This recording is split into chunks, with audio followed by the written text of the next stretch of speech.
la flèche. Et aujourd'hui, je pense que si vous posez la question... Viollet-le-Duc, il faut quand même le préciser, qui est particulièrement décrié. Pourquoi ? Parce qu'on lui a reproché de trahir le travail de ses prédécesseurs à Viollet-le-Duc, qui a donc construit cette flèche un peu plus tard, en 1859, flèche qui est donc tombée hier soir à 19h50. Exactement. Selon l'idéal du XIIIe siècle. Donc c'était vraiment la philosophie de Viollet-le-Duc, d'imaginer l'authenticité telle qu'elle avait été pensée par les premiers bâtisseurs. Donc ça veut dire quoi ? Vous dites là, ça va trop vite, il y a une frénésie autour de Notre-Dame de Paris, il faut calmer le jeu ? Faut calmer le jeu parce que d'un point de vue on est dans le temps de l'émotion qui est le temps complètement légitime, mais après il va falloir quand même se reposer et rentrer dans un temps beaucoup plus long, celui du patrimoine, celui de l'architecture, qui est encore une fois celui du temps long. Donc il va falloir se poser la question, et encore une fois le but dans le drame, ce qui va pouvoir être bénéfique, c'est de donner la parole aux citoyens pour leur donner un petit peu un regard sur les politiques de rénovation des monuments historiques. En tout cas, ils vont apprendre que c'est un temps long et qu'on va peut-être pas pouvoir reconstruire la flèche,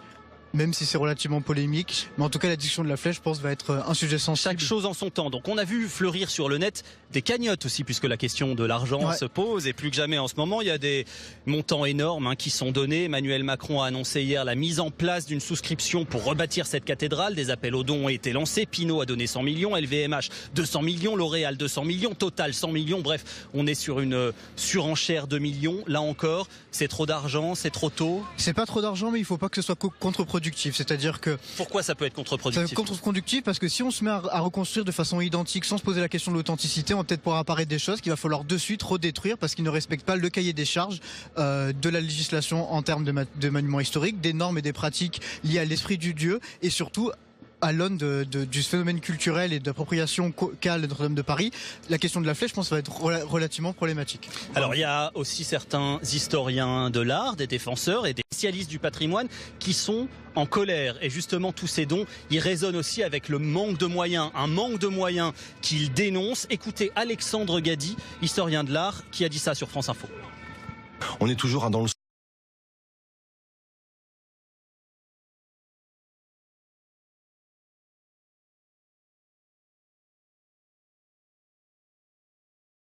Je rappelle que vous êtes expert en rénovation du patrimoine. Les dons, on l'a entendu dans le reportage, affluent du monde entier. On est presque ce soir à 1 milliard d'euros. Tout le monde parle déjà de reconstruction. Il faut parler de reconstruction ou c'est un peu tôt ? Évidemment, il faut parler de reconstruction. En revanche, il va falloir se poser la question de qu'est-ce qu'on fait avec cet argent. C'est-à-dire qu'actuellement, l'argent va être mis quelque part. Il va falloir attendre que les ABF et le ministère de la Culture, ainsi que l'Élysée et peut-être le Vatican, actent... ABF, architecte des bâtiments de France. Et même les architectes en chef des bâtiments de France actent sur qu'est-ce qu'on restaure ou pas. Et donc à partir de là, on pourra voir quelle somme est allouée ou pas, en sachant qu'il y a une somme. Les sommes me paraissent tellement mirobolantes qu'il y a forcément une somme qui va être réallouée à un autre patrimoine. Alors quelle que soit la somme, est-ce qu'il faut reconstruire, rebâtir à l'identique cette cathédrale Notre-Dame qui a déjà été reconstruite dans le passé? Alors normalement, la question va se poser, mais c'est les architectes des bâtiments de France et la commission et le CMN qui va se poser cette question, et le citoyen aura un minime rôle à jouer. Mais on voit aujourd'hui, autour de la ferveur populaire qu'il y a autour de la restauration, puisque Notre-Dame fait partie de la culture populaire, qu'ils vont forcément prendre en compte les avis des citoyens et pour la reconstruction. Donc ça va poser, à mon avis, problématique encore une fois avec la question de la flèche qui va devoir être prise en compte dans la reconstruction. Voilà la fameuse flèche qui avait imaginé dans la deuxième moitié du 19e siècle Eugène Viollet-le-Duc, cette flèche qui s'élevait jusqu'à hier soir à plus de 90 mètres. Elle était beaucoup plus haute que la flèche initiale du Moyen-Âge. Donc il y aura des questions autour de cette flèche. Faut-il la reconstruire aussi haute?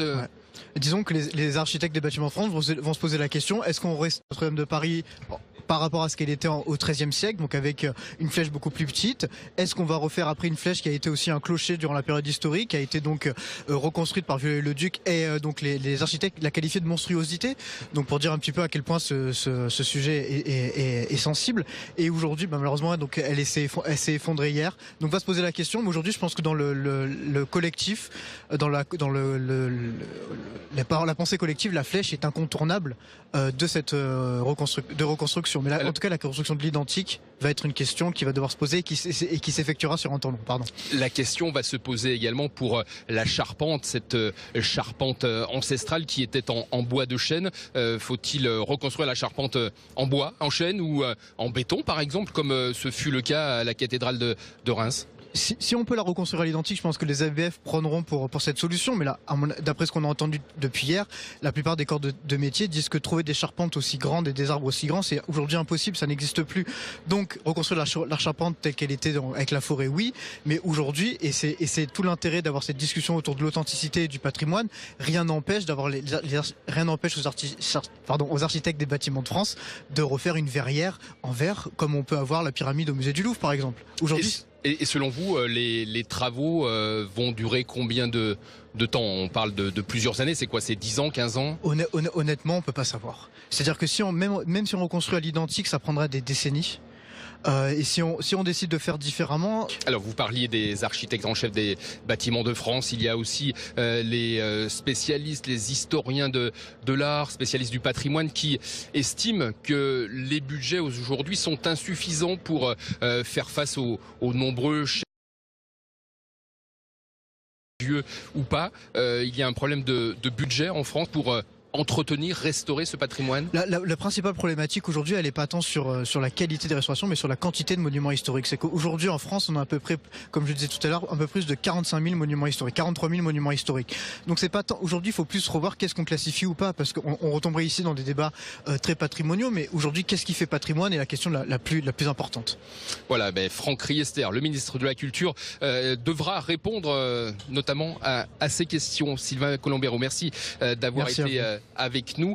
Cette cathédrale Notre-Dame qui renfermait jusqu'à hier soir des trésors inestimables, trésors religieux, trésors également historiques, artistiques. Ce matin, Christophe Castaner, qui s'est rendu cet après-midi à Notre-Dame, a estimé que 30% des œuvres de la cathédrale avaient pu être sauvées. Alors, quelles œuvres ont été sauvées? Où sont-elles ce soir? Les éléments de réponse avec le reportage signé Valérie Gaget.